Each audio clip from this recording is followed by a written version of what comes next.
ಬಿಜೆಪಿಯಲ್ಲಿ ಮತ್ತೊಬ್ಬ ನಾಯಕ ಸಿಡಿದೆದ್ದಿದ್ದಾರೆ. ಯತ್ನಾಳ್ ಶ್ರೀರಾಮುಲು ಬಳಿಕ ಇದೀಗ ಚಿಕ್ಕಬಳ್ಳಾಪುರದ ಸಂಸದ ಡಾಕ್ಟರ್ ಕೆ ಸುಧಾಕರ್ ಬಿವೈವಿ ವಿರುದ್ಧ ಕೆಂಡಕಾರಿದ್ದಾರೆ. ನಮ್ಮನ್ನ ತುಳಿದು ಸಮಾಧಿ ಮಾಡಲು ಹೊರಟಿದ್ದೀರಾ ಅಂತ ಪ್ರಶ್ನಿಸಿದ್ದಾರೆ. ಈ ಸುದ್ದಿಯನ್ನು ನೋಡೋಣ ರಾಜಕೀಯ ನ್ಯೂಸ್ ಟಾಪ್ 9 ನಲ್ಲಿ. ರಾಜ್ಯ ಬಿಜೆಪಿ ಆಂತರಿಕ ಕಚ್ಚಾಟ ಭುಗಿಲೆದ್ದಿದೆ. ಯತ್ನಾಳ್ ರಮೇಶ್ ಜಾರಕಿಹೊಳಿ ಬಳಿಕ ವಿಜೇಂದ್ರ ವಿರುದ್ಧ ಸುಧಾಕರ್ ಸಿಡಿದೆದ್ದಿದ್ದಾರೆ. ಬಿಜೆಪಿ ಜಿಲ್ಲಾಧ್ಯಕ್ಷರ ನೇಮಕ ವಿಚಾರವು ಆಂತರಿಕ ಬೇಗುದಿಗೆ ತುಪ್ಪ ಸುರಿದಿದೆ. ಚಿಕ್ಕಬಳ್ಳಾಪುರ ಬಿಜೆಪಿ ಅಧ್ಯಕ್ಷ ಗಾದಿಗೆ ರಾಜ್ಯಾಧ್ಯಕ್ಷ ಬಿವೈ ವಿಜೇಂದ್ರ ಮತ್ತು ಸಂಸದ ಡಾಕ್ಟರ್ ಕೆ ಸುಧಾಕರ್ ಬಣದ ಮಧ್ಯೆ ಫೈಟ್ ನಡೀತಾ ಇತ್ತು.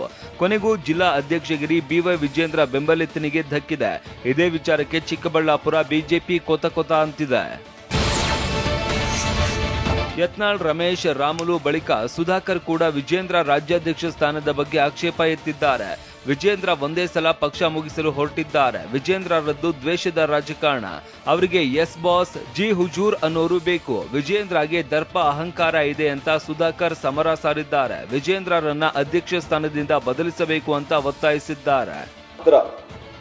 ಎಸ್ ಬಾಸ್ ಅನ್ನೋರು ಬೇಕು, ಜಿ ಹುಜೂರ್ ಅನ್ನೋರು ಬೇಕು. ಇವರ ಕಾರ್ಯವೈಖರಿ, ಇವರ ಒಂದು ಅಹಂಕಾರ, ಇವರ ಒಂದು ದರ್ಪ ಇರ್ಬೋದು. ಅವ್ರ ಹತ್ರ ಸಾವಿರಾರು ಕೋಟಿ ಇದೆಯೋ ಏನೋ ಗೊತ್ತಿಲ್ಲ.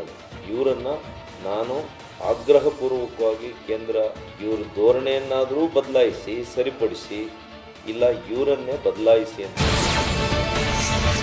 ಯಾರನ್ನು ವಿಶ್ವಾಸಕ್ಕೆ ತೆಗೆದುಕೊಳ್ಳುವ ಜಾಯಮಾನ ವಿಜೇಂದ್ರ ಅವರದ್ದು ಅಲ್ಲ. ಇವರ ದರ್ಪ, ಇವರ ಅಹಂಕಾರ, ಇವರ ಹತ್ತಿರ ಸಾವಿರಾರು ಕೋಟಿ ಇರಬಹುದು. ಇವರ ಹಿಂಬಾಲಕರು ನನ್ನ ಸೋಲಿಸುವುದಕ್ಕೆ ಪ್ರಯತ್ನ ಪಟ್ಟರು. ಜಿಲ್ಲಾಧ್ಯಕ್ಷರ ವಿಚಾರಕ್ಕೆ ಸೌಜನ್ಯಕ್ಕೂ ನನ್ನ ಜೊತೆ ಚರ್ಚೆ ಮಾಡಿಲ್ಲ. ಫೋನ್ ಮಾಡಿದರೂ ರೆಸ್ಪಾನ್ಸ್ ಮಾಡಿಲ್ಲ ಅಂತ ಸುಧಾಕರ್ ಕಿಡಿಕಾರಿದ್ದಾರೆ. ನಮ್ಮನ್ನ ತುಳಿಯೋದಕ್ಕೆ, ಸಮಾಧಿ ಮಾಡೋದಕ್ಕೆ ಹೊರಟಿದ್ದೀರಾ ಅಂತ ವಿಜೇಂದ್ರ ವಿರುದ್ಧ ಗುಡುಗಿದ್ದಾರೆ. ಯಾವ ಸೀನಿಯರ್ ಲೀಡರ್ಸ್ನು ಕೂಡ ನಿಮಗೆ ಬೇಕಿಲ್ಲ. ಎಲ್ಲರನ್ನೂ ಕೂಡ ಸಮಾಧಿ ಮಾಡಕ್ಕೆ ಹೊರಟಿದೆ. ನನಗೂ ಕೂಡ ಸಮಾಧಾನದ ಒಂದು ಇದು ಮುಗಿದೋಯ್ತು. ಇನ್ನ ಯುದ್ಧ. ರಾಜ್ಯಾಧ್ಯಕ್ಷ ವಿಜೇಂದ್ರ ಪರ ಮಾಜಿ ಸಚಿವರು, ಶಾಸಕರು ಬ್ಯಾಟ್ ಬೀಸಿದ್ದಾರೆ. ಸುಧಾಕರ್ ಲೋಕಸಭೆ ಚುನಾವಣೆಯನ್ನ ಹೇಗೆ ಗೆದ್ವಿ ಅನ್ನೋದನ್ನ ನೆನಪಿಸಿಕೊಳ್ಳಲಿ ಅಂತ ಮಾಜಿ ಸಚಿವ ಎನ್ ಮಹೇಶ್ ತಿರುಗೇಟು ನೀಡಿದ್ದಾರೆ. ವರಿಷ್ಠರ ಬಳಿ ಸುಧಾಕರ್ ಅವರು ದೂರು ಕೊಂಡೊಯ್ದರೆ ತಪ್ಪೇನಿಲ್ಲ ಅಂತ ಬಿಜೆಪಿ ಕಾರ್ಯದರ್ಶಿ ಪಿ ರಾಜೀವ್ ಹೇಳಿದ್ದಾರೆ. ಬಳ್ಳಾರಿಯಲ್ಲಿ ಶ್ರೀರಾಮುಲು ತಮ್ಮ ಅಸಮಾಧಾನ ಮುಂದುವರೆಸಿದ್ದಾರೆ. ಬಳ್ಳಾರಿ ಜಿಲ್ಲಾಧ್ಯಕ್ಷರ ಆಯ್ಕೆಯಿಂದಲೂ ದೂರವೇ ಉಳಿದುಬಿಟ್ಟಿದ್ದಾರೆ. ಬಿಜೆಪಿ ಜಿಲ್ಲಾಧ್ಯಕ್ಷರ ಘೋಷಣೆಯ ಸುದ್ದಿಗೋಷ್ಠಿಯಲ್ಲಿ ಜನಾರ್ದನ ರೆಡ್ಡಿ ಕಾಣಿಸಿಕೊಂಡ್ರೆ ರಾಮುಲು ಬರಲೇ ಇಲ್ಲ. ಭಿನ್ನಮತದ ಕುರಿತು ಪ್ರತಿಕ್ರಿಯಿಸಿದ ಜನಾರ್ದನ ರೆಡ್ಡಿ, ಜಿಲ್ಲೆಯ ಅಸಂಖ್ಯಾತ ಕಾರ್ಯಕರ್ತರಿಗೆ ರಾಮುಲು ಅವರ ನಾಯಕತ್ವ ಬೇಕು. ಒಂದು ಸೋಲು ಅವರಲ್ಲಿನ ನಾಯಕತ್ವದ ಗುಣಗಳನ್ನ ಕಡಿಮೆ ಮಾಡಲ್ಲ. ಬಳ್ಳಾರಿ ಗ್ರಾಮೀಣ ಭಾಗಕ್ಕೆ ಅವರೇ ಮುಂದುವರಿಯಲಿ ಅಂತ ರೆಡ್ಡಿ ಹೇಳಿದ್ದಾರೆ. ಬಳ್ಳಾರಿ ಗ್ರಾಮೀಣದಲ್ಲೇ ಅವರು ಮುಂದುವರಿಯಲಿ, ನಾವು ಈ ಬಾರಿ ಖಂಡಿತವಾಗ್ಲೂ ಕೂಡ ಗೆಲ್ಲಿಸ್ತೀವಿ ಅನ್ನೋ ಒಂದು ಮನಸ್ಥಿತಿಯಿಂದ ಅವರು ಹೇಳಿರುವಂಥದ್ದು. ಹಾಗಾಗಿ ಕೆಲವೊಬ್ಬರಿಗೆ ಹೀಗಿರುತ್ತೆ, ಇನ್ನು ಕೆಲವೊಬ್ಬರಿಗೆ ಬೇರೆ ರೀತಿಯಲ್ಲಿ ಇರಬಹುದು.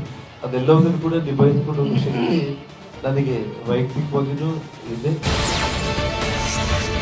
ಮೈಕ್ರೋ ಫೈನಾನ್ಸ್ ಕಿರುಕುಳ ತಡೆಯುವುದಕ್ಕೆ ಸುಗ್ರೀವಾಜ್ಞೆ ಜಾರಿ ಬಗ್ಗೆ ಗೃಹ ಸಚಿವ ಡಾಕ್ಟರ್ ಜಿ ಪರಮೇಶ್ವರ್ ಮತ್ತು ಕಾನೂನು ಸಚಿವ ಎಚ್ ಕೆ ಪಾಟೀಲ್ ತಿಳಿಸಿದ್ದಾರೆ. ವಿಧಾನಸೌಧದಲ್ಲಿ ಮಾತನಾಡಿದ ಅವರು, ಮಾರ್ಚ್ನಲ್ಲಿ ಅಧಿವೇಶನ ನಡೆಯಲಿದೆ. ಅಲ್ಲಿವರೆಗೆ ಕಾಯುವುದು ಬೇಡವೆಂದು ಸುಗ್ರೀವಾಜ್ಞೆಯ ಮೂಲಕ ಕಾನೂನು ಜಾರಿಗೆ ಕ್ರಮ ಕೈಗೊಂಡಿದ್ದೇವೆ. ಕಾನೂನು ಇಲಾಖೆಯ ಸಚಿವರು ಮಸೂದೆಯ ಕರಡು ತಯಾರಿಸಿದ್ದಾರೆ ಅಂತ ತಿಳಿಸಿದರು.